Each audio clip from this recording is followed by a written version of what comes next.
What is up, my fellow chosen vessels of Jesus Christ? Welcome back to my channel. If you haven't already subscribed to the page, make sure you do that. And if you are the type of person that likes and enjoys to grow spiritually and to better themselves, then make sure you give this video a like so you can tune in again and catch more of this content. So anyway, let's get into the video. I did one video a little while back that was a little bit more centered around NoFap. And NoFap is basically, you know, this club of dudes that say, hey, let's all stop jerking off because we don't think it's really all that spiritually healthy. In a nutshell, that's what it is. And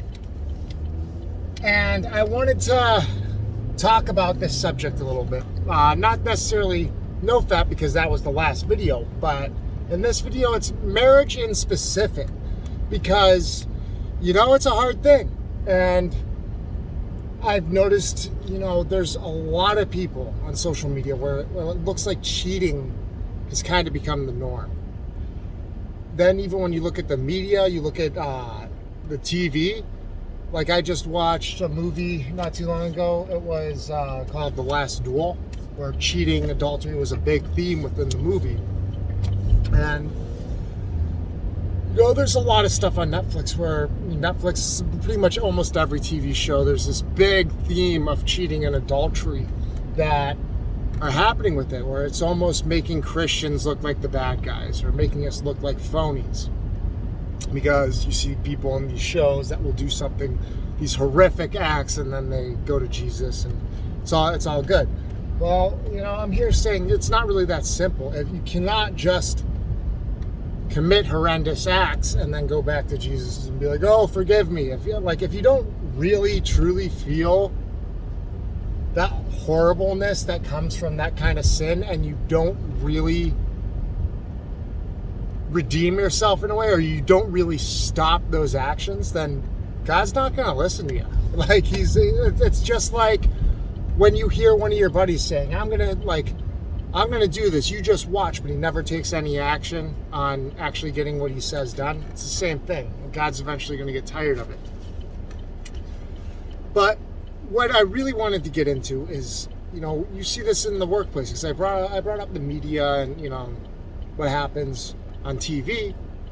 But when you look at the workplace, you know, especially if you have a job that's similar to mine, where it's more of a factory type of environment or just more of a physical labor type of environment, you will see that, you know, most men have potty mouths on themselves, including myself. I mean, I cuss enough.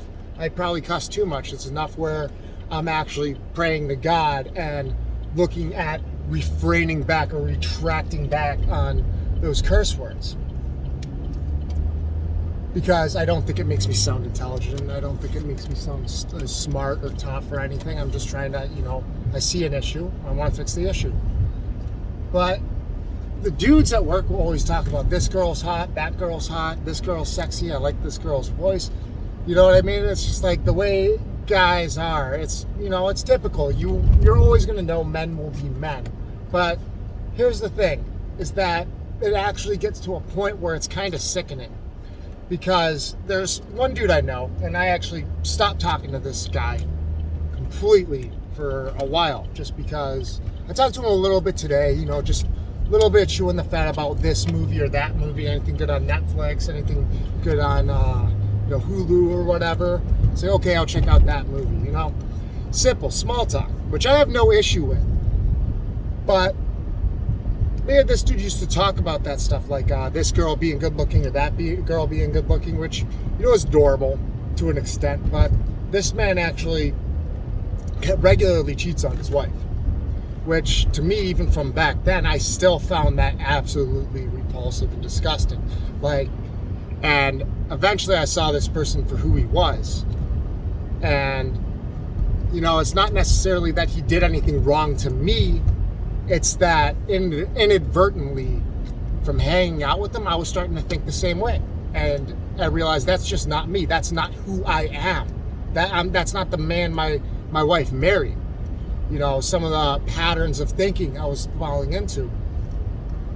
And, where that spirit of lust kicks in. And it took a little bit of work to, fix those problems, even within my own marriage, just because of those thought patterns I had, which weren't really healthy for a marriage, or a marriage with a family and kids. But guys talk like this, and it's a very dangerous thing. And you might think of it as just harmless work bullshit. That's how most people might think of it, but it's actually very dangerous, because if you're a product of your environment, at least to an extent, no matter what. And when you hang around certain kinds of people, they're going to rub off on you. And if you hang out with a bunch of adulterers, you're going to end up wanting to commit the same act, because they're all going to make it sound like the shit. And if you're somebody that's like me, where you're saying, you know what, no, I'm not an adulterer, believe me, they will throw shade at you in the weirdest ways, because deep down, they want you to commit the same horrendous act that they're committing. They want you to fall into it. They want you to fall on your ass, divorce your wife, get a second marriage, screw up again, because they feel that they screwed up, and they want to prove that you're no better than them. They want to do that just so they can make themselves feel better. And that's why you can't hang out with these people. And if you're gonna talk to them, or if you have to talk to them, you got to keep the conversation short. Keep them vague. Because is this person intentionally trying to bring you down? Probably not. It's probably actually at a subconscious level where they're not even realizing that they're being an enemy to you, or that they're hurting you in some way. They might not even know it. And, I have enough perspective to kind of see that a lot of these quote-unquote Decepticons, they're not really doing it intentionally. Now, don't get me wrong, some of them are. There are people that are just malicious. They will see that you're happy. They will see the type of person you are. They will see that you're pure, and they will do everything in their power to tear that down and to take that purity away from you. And you'll even see with some people, you'll see it with, young women, where there will be sick frickin' dudes that will literally have their way with women, because they, on a spiritual level here, not even subconscious anymore, on a spiritual level, that spirit of malevolence, that lustful spirit, wants to take away that innocence.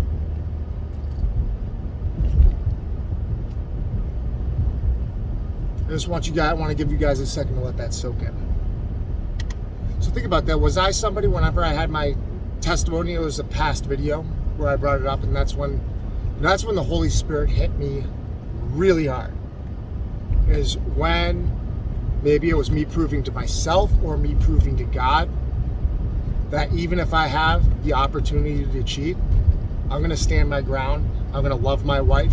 I married that woman on that day. I said, till death do us part. I said, for richer and for never poorer. I made my vows, and I intend on keeping them.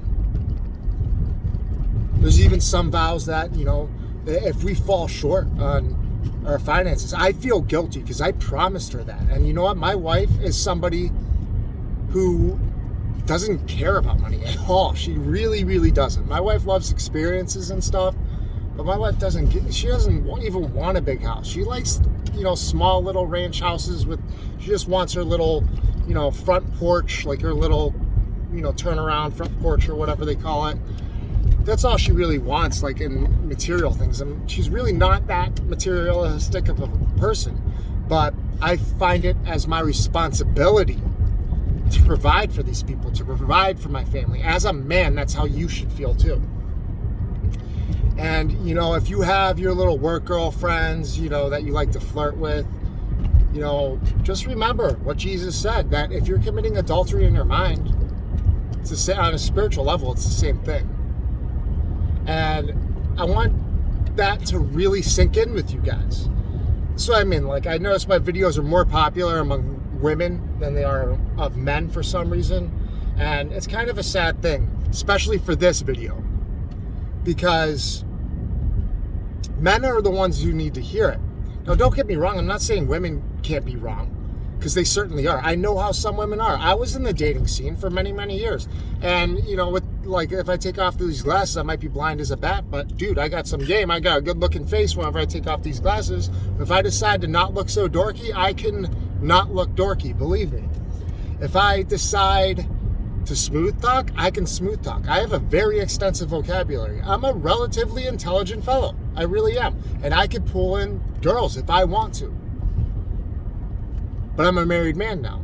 I don't have any intention of that. I don't need those quote-unquote girl skills. But, you know, there's a married man I know who says he loves his wife, but will still, you know, seek out a prostitute or seek out a friend that, you know, they mingle with. Or I'm saying mingle because I'm trying to not swear, but they're fucking with each other is exactly what they're doing, you know. And to me,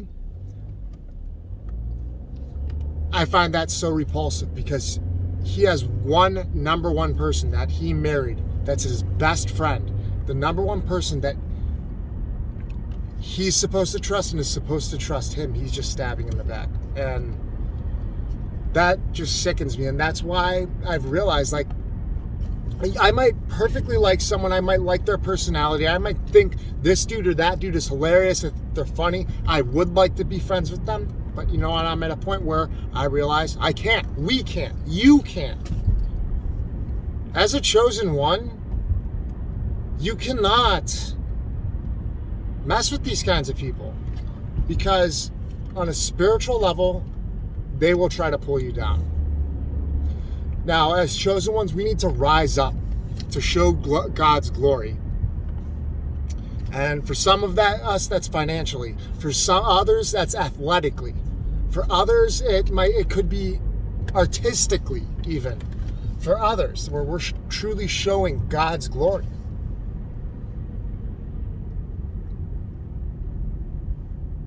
And then there's others that show Satan's malevolence. I guess that's the right word. And they don't even realize they're doing it. They don't even realize the spiritual sword that they stab themselves in the back with. And as chosen ones, that's why I say this message is for men. Because I think there's other chosen ones that are men, and they feel the same way. They feel that there are very sick men out there, and most of us, for the vast majority of the time, we just keep our mouth shut about it. We let it pass. I remember there was another guy at work. He actually eventually got fired anyway. He was touching girls inappropriately. And I wasn't the first one to notice it. Other people noticed it first and then brought it up to me. I was like, no way. There's no way. Because this guy was actually a very hard worker. Very, very hard worker. Very diligent worker. And there was never a problem like this before. So there was definitely some kind of lustful spirit that was going around in the workplace at that period of time. But then I saw it one day, and he was touching a woman. It's at the workplace. Now, this is like a young woman, you know, roughly about my age. I actually think she's a year older than me, but, you know, she has that little girl look to her. And that's what was really sick to me about it, because she looks like she's my age, but she looks a lot younger, you know? And this man was also quite a bit older than me. So it's like, you know, I don't know about you guys, but for me, my taste changed as I grew older. As when I was a kid, I was attracted to other kids. Now that I'm an adult, I would find other adults attractive. And that's what is really sick to me. And I'm like, ugh, whenever I see that. So that guy probably deserved to get fired because it was totally wrong and inappropriate. But what I'm saying is that we need to speak up too, because, and I know it's none of our business, but if we see a woman that's clearly uncomfortable, or you see a man that's really like just doing something that's grimy like that, we need to speak up. We need to say something, because you know what? Women aren't property. This isn't the 16, 17, 1800s anymore. Us chosen ones, we're a righteous people. And it's time where it's enough is enough. I mean, I'm a man with 2 daughters. Now, some of you don't have kids, but some of you might have kids. I got 2 daughters. I got a wife, you know? And I can see the malevolence that's on men because I was like that too. I was a young man full of, all those hormones, where you want to do anything just to, because if you're a guy, you know what I'm talking about. We like that stuff. But not all guys grow into men. And I've realized that. Some boys stay in that infantile area and they will do whatever it takes to get into a woman's pants. And some of these men are 30, 40, even older than that. And it's fucking disgusting. Fucking sickening. May God have mercy on their souls. Blessings, chosen ones. I'm out.